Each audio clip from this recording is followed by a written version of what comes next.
look adorable. Oh, thank you. I'm so appreciative of you being here. No, it's fun. It's a nice group. I'm honored to be invited. You can be candid. It's conversation. Okay. And I'm always candid. It's my flaw. I guess if I'm here, can you see me from here? Or just the and maybe stand in front. Where do you want? Right in between. Or in between? Can you get in Oh, there? it looks so... Yeah. Good. All right. Okay. Thank you. Whenever you're ready and they're ready. We'll just put water in the glass. We'll just have the glasses. Are they going to give us a signal when they're... maybe you guys are I think Oh, they're ready? live. Yeah, we're ready. Okay, great. Whenever you're ready. All right. Okay.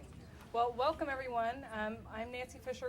I'm a partner with Pillsbury, and I co-chair our Women's Network Initiative. And we are co-sponsoring this program with Success in the City. And we're really excited to have Catherine Weymouth here today to talk to us about her experience and how she's gotten where she's gotten and the things that she's discovered along the way. And I'd just like to welcome everybody, and hopefully you'll get a taste of what this is about and come back the next time. And I think all the information is available on Cynthia's website.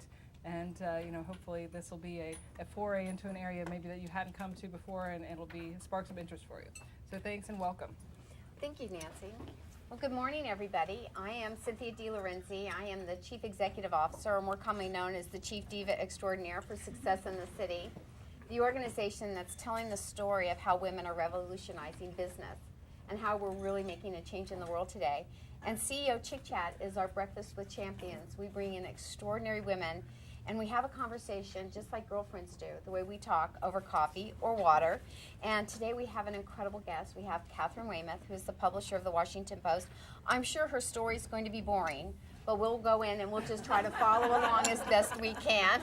So Catherine, welcome. I'm so glad to have you here this morning. Thank you. I'm honored to be here. I will try not to be boring. Yeah, but I'm not promising anything. I know you won't be boring. I'll know you'll be anything but boring.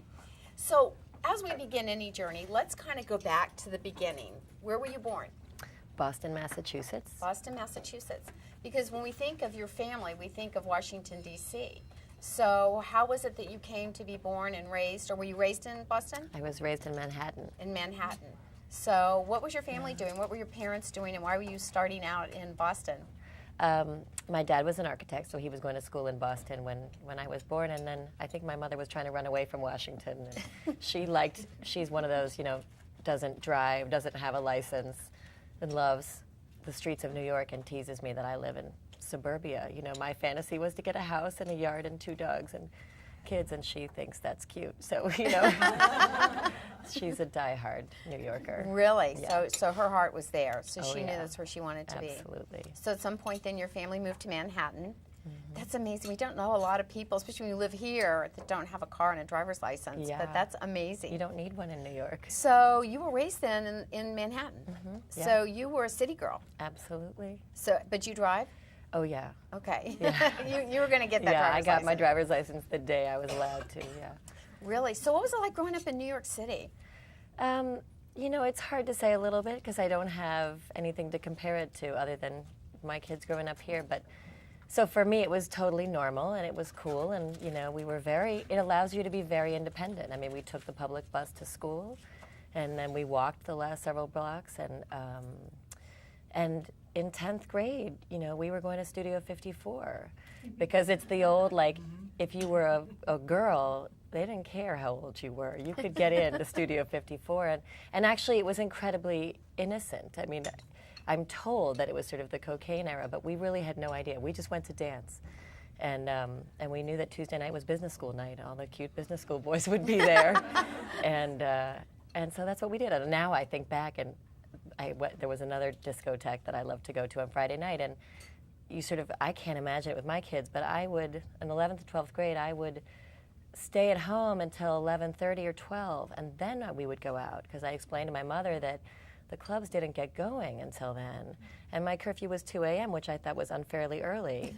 And I went to a place where there was a metal detector to get in, and they just had great music, and really it was very innocent. It was I went to an all-girls school, and so it was a bunch of girls who just went to dance, and then we went home. And you do think now as a parent here, the thing that my mother never had to worry about was drinking and driving because we all took taxis or the subway. And so you know, that is a big difference. So you're going to be cool when your daughter's a teenager, staying out to 2 a.m.? No. Yeah. I mean, like, thought I I'd know check. what you're doing. Yeah, I've been there. That's right. You know, and my mother was very trusting, which was nice. I mean, she didn't.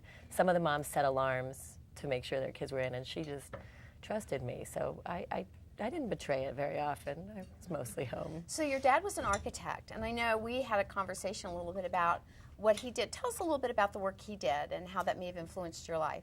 He's an architect, and in fact, he did two of the sort of best-known projects he did when he was graduated #1 in his class from MIT, and IM Pei hired him right out of MIT. And the first project he worked on was the East Wing of the National Gallery. Yeah, he's very proud of, I don't know if you guys have noticed, there's that point, where the wall, and he loves that. And what's amazing is so many people have touched it that it's kind of rubbing off, which he loves. I mean, it's sort of a building that has moved people. And then he didn't want to work for sort of the man and went out and started his own architecture company. And then Pei ended up hiring him back to do the pyramid at the Louvre in Paris. And he moved to Paris for 7 years, and he was the chief designer for that. And it's funny because, you know, you can see the little baby pyramids at the National Gallery, and so it's the same kind of concept on a bigger scale. And I remember, I mean, it was such a fascinating project because at the time it was so controversial in France, not only that they didn't hire a French architect, but an American architect with a Chinese background. But also, you know, it was like saying you're going to put a pyramid in front of the White House. I mean, it was just, you know, the Louvre is an incredible monument in France, and it was very controversial. A lot of people hated it. And my father is half French, and so he was able to speak French. He's fluent, and he was the one who pitched it to Mitterrand, who had commissioned it. And now, of course, everybody loves it, and it's a city monument that they're very proud of. But it was also nice to have a dad living in Paris, you know. And I just want to remind you to speak up a little bit. We've got a huge crowd today, and I got a couple signals of. Oh, sorry. Yeah, so we'll try to make sure we're not yelling at you, but certainly at a conversational level so you can hear us. And also, just so you know, we are taping today, and we also have to welcome Tyson's Corner. Although everybody sits at the other end, so you don't see them, but they are there. And a bunch of chickens there. They don't want to be in the camera. So anyway, but that's fascinating. Were you able to go then, travel back and forth when this was going on to see what was happening? Were you aware of what was happening? Well, actually, by the time he did the Louvre, I was gone. I mean, I was in college and maybe even graduated from college. And my parents got divorced when I was 4 or so. And so my father actually, it was not the kind of arrangement we have today. There was no shuttling back and forth. We were raised by my mother. It was truly, in fact, my girlfriends at school called us the Amazon family because we were a bunch of tall, strong women. And there were no men in our household. We had a female dog, and and I went to an all-girls school, and so my dad, we sort of saw him periodically, but we didn't go back and forth. And he traveled a lot, and he moved to London and taught for a while, and so it was really the relationship I started with him was much more as an adult. So yeah, I definitely went to Paris because I was like, cool, I'll come visit. Yeah, I mean, I'd be there. Oh yeah, I don't care what you're building. I'm in Paris. I was sorry when he left. Yeah. That's really. What's your relationship with your dad like now? You know, it's great. I mean, we're very, very close, and he remarried, and I adore my stepmother, and they had a son, and I'm very close to him, and so it's really nice, and it is like having, you know, two very different families that are very creative and interesting. And in fact, I get a lot of comments. My father's sister, and most of you are too young, but is Tina Weymouth, who was the bass player for the Talking Heads. And a lot of people are like, that's so much cooler than Katharine Graham, you know, which it is really. Sadly, I didn't inherit that talent, or I might be doing something, I might be a rock star somewhere. You got a great voice. I think you'd make a great rock star. Well, that just could be just because I have a cold, but thank you. Whatever works. Yeah.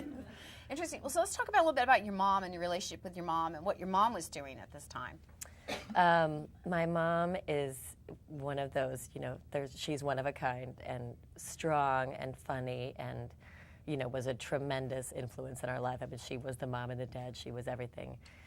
And she was tough, too, you know, and of course, you end up, when you have your own kids, you hear yourself saying the things you go, oh, God, I've turned into my mother.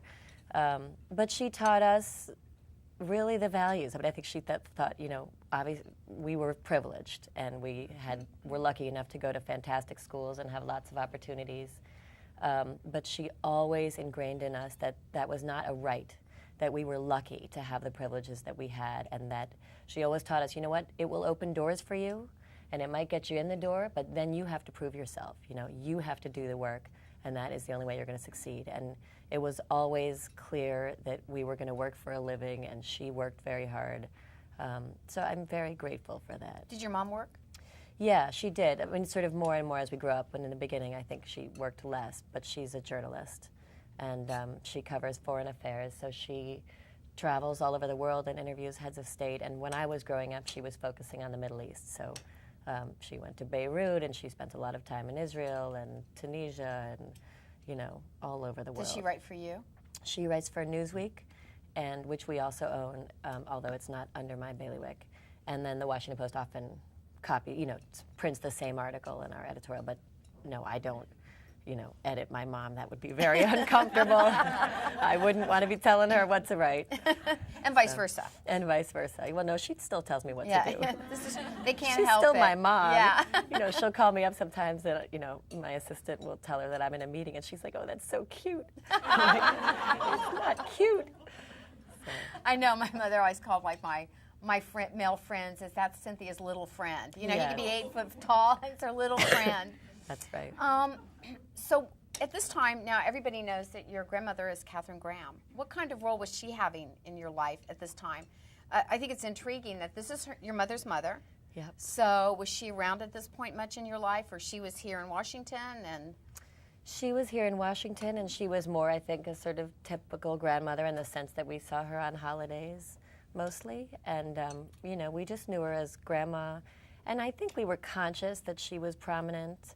But I think that was another advantage for me in growing up in New York, is that I didn't grow up with this sense of the Washington Post or my friends thinking it was strange.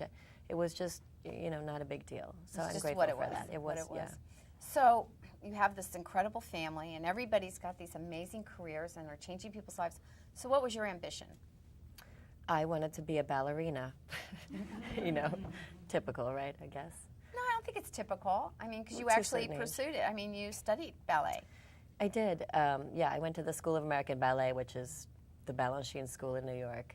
And it was actually just a great education for me. And my mother was not particularly happy that that was not something she wanted me to pursue. And so what was valuable for me about it was she said, look, you can do this, but you can only do this if you keep up your academia. And so it made me, she still teases me, it made me very structured. I would make a schedule, and I was like from, 6 to 6:30, I'm doing homework, and I would get very irritated if somebody interrupted my schedule, which is probably still true. I did that for really my entire childhood up until the point when I would have had to quit my school and go study it professionally. So it gave me great discipline. It also exposed me to a group of girls, really mostly, who didn't come from the kind of background I came from, and who came from all over the world to study, whose families gave up a lot to have them move to New York City, some of whom at 15 were living alone in New York to study. And it was incredibly competitive, and all kinds of eating disorders, and people vomiting in the bathrooms and stuff. And so it actually was an incredible education, and really broadened my horizons. Where have you danced? Did you dance any places we would know? Yeah, I mean, I was a child, but the New York City, it feeds into the New York City Ballet. So as a child, I danced in the Nutcracker and Capella, all on Lincoln Center. At the New York stage, and that's just great experience. I remember I had a fever at one point of 102 or something, but I knew I had this performance and I wanted to do it. I mean, it wasn't my mother. I think she would have wanted me to stay home. I just had this is my performance and I need to be there, and so that was fun. So you have a sister. I do. So they're two girls. 2 girls. See, the Amazon family, and she's taller than I am. My younger sister's taller than me too. I kept waiting for my growth spurt at 21. Yeah. And I realized it wasn't coming. And your sister, what was she doing at this time? Was she an influential part of your life growing up? I would imagine having a sister, because she's pretty close in age, isn't she? Yeah, we're just under 2 years. 2 years, so apart. that's... And it's just because we were sort of the family of 3, the mom and the 2 girls, I think it's inevitable that we were close. And although I, because I was the older one, I tormented her and told her I, could call the atom bomb on her if she didn't eat her dinner, and all those horrible things that people do to their sisters. Well, it's your responsibility. Yeah. You do. Which is always interesting. And for a moment, I like to, what we find, and we always ask this question a lot, how many women in here who are running businesses are firstborn? Okay. Usually we have a little bit more, a significant number, but usually we have more than half that are firstborn. I just think once we kind of start that bossy, we start bossy and we stay bossy. That's right. It tends to be a trend. So let's talk a little bit now about, you made the decision, or how did you come to the realization that maybe ballet was not going to be your career, and at what age was this? I think I was 15, and you had to decide whether you were going to leave academia and go to professional children's school. And my mom actually was great there. She said, look, if you really love it, if you love it enough that you're not going to be a star and you're going to end up in the Kansas City Ballet, and if that's okay with you, and then understand that when you're 40, you're not going to have a college degree and you're going to essentially end up teaching. If you love it that much, then go ahead. But just be conscious that you're giving up a lot. And I thought that was a pretty reasonable argument, and I think I was self-aware enough to recognize that I was not the top of my class. I was not going to be a principal at the New York City Ballet. And so we were arranged in order of height, and I had become very close to the girl who was one taller than I was, and in fact we got kicked out of class sometimes for giggling. But she and I quit on the same day, and we stood in the rain on the corner and cried. And we're still very good friends. Oh, interesting. Those are those moments where we make life-altering decisions, and you can step back and you go, the decision I made on this day in this moment set a new path and a new direction for my life. It may be unknown to you, but it's at that moment that you realize that you've now made a decision and you're going to move forward. So 15, you then made a commitment to go into academia or to begin studying and to pursue traditional studies. So what did you study in school? It was just a general high school, and I actually had a teacher who sort of changed my life in academia and pulled me aside and just encouraged me. And she was funny. I mean, to this day, I'm so grateful to her. She said to me, Catherine, you're a pleaser. And she said, I want you to try every day to do something just for you, not to please someone else.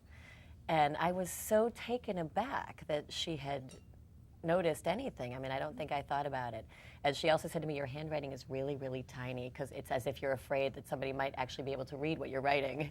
And she was like, write it so people can read it. I mean, she was really focusing on my self-confidence. And this was an all-girls school? This was an all-girls school. That's incredible. That's incredible. Yeah, it was. I mean, she just had faith in me, and I thought, why does she have faith in me? But it did give me confidence, and I thought, wow, well, maybe I'm okay at this. And so I fell in love. She was an English teacher, so I fell in love with English literature, and that's what I ended up studying at college. Do you write bigger now? One of my old boyfriends told me I write like a pig. So Are you? I never quite learned cursive. I don't know why. It just didn't take. So thank God we can type now. Exactly. Yeah, I know. That's what I always say. I always make my husband write stuff out for me. Yeah. So where did you go to college? I went to Harvard. You went to Harvard. So you were one of the dumb girls, huh? Yeah. Yeah. So what did you study? I studied English. I wrote a thesis on Mark Twain, and and I think I had worked so hard in high school that I was a little burned out by the time I got to Harvard. So I kind of coasted a little, to be honest, but I met great people, and I still got a lot out of it. I probably could have gotten. I've often thought about that generation that went to war and then went to college. I mean, not that I would have wanted to go to war, but I think in some ways it would be valuable. Sometimes people talk about a national service program or something where you go and teach for a year or whatever. But, we had fun. Well, that's good, and certainly what you pursued has paid off. Now, where did your sister go to school? Because I know we had a discussion talking about life's paths. Yeah. So what did your sister do? She went to Princeton, and she was much more the creative one. So she ended up teaching for a while, and then she went back and got her degree in social work. And that's really where her passion is helping people and kids and moms, and it's what she's doing. And writing. She loves to write. She loves to write. Yeah. So I know your sister made her way across country, right? And she's living in. She lived in Mexico first for a couple years. She really wanted to get away, and then and now she's in San Francisco. And she loves it. Yes. And you went out to California for a little while. I went to law school out there, and then I clerked for a judge for a year. So you were studying English, and then what made you decide maybe law might be of interest to you? I didn't know what to do with my life, and And I think people say that a lot in Washington about a lot of lawyers. I think I don't know how many lawyers are in here, but I think it's true of a lot of us. And my mother was breathing down my neck, and she just insisted that I get a graduate degree. And I think she was right. I'm actually grateful to her for that. She said, as a woman, you have just got to get a graduate degree in something. And so I thought, okay, well, I dropped math, so I guess I'll go to law school. No offense to any lawyers here, including Nancy. So what did you think of law as you were studying it and you clerked? What was your thoughts about it? And what areas were you practicing in? I loved it. I mean, it's academics. It's sort of thinking through problems and analytical thinking.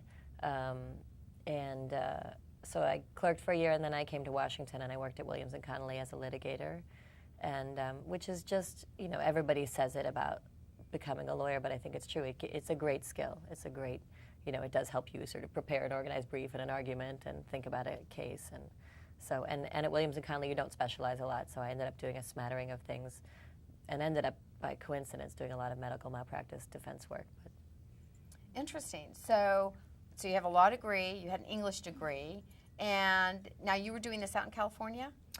The law degree I got in California, and then Williams & Connolly is here in Washington. Okay. So what prompted you to come back? My mother yelled at me for 6 weeks.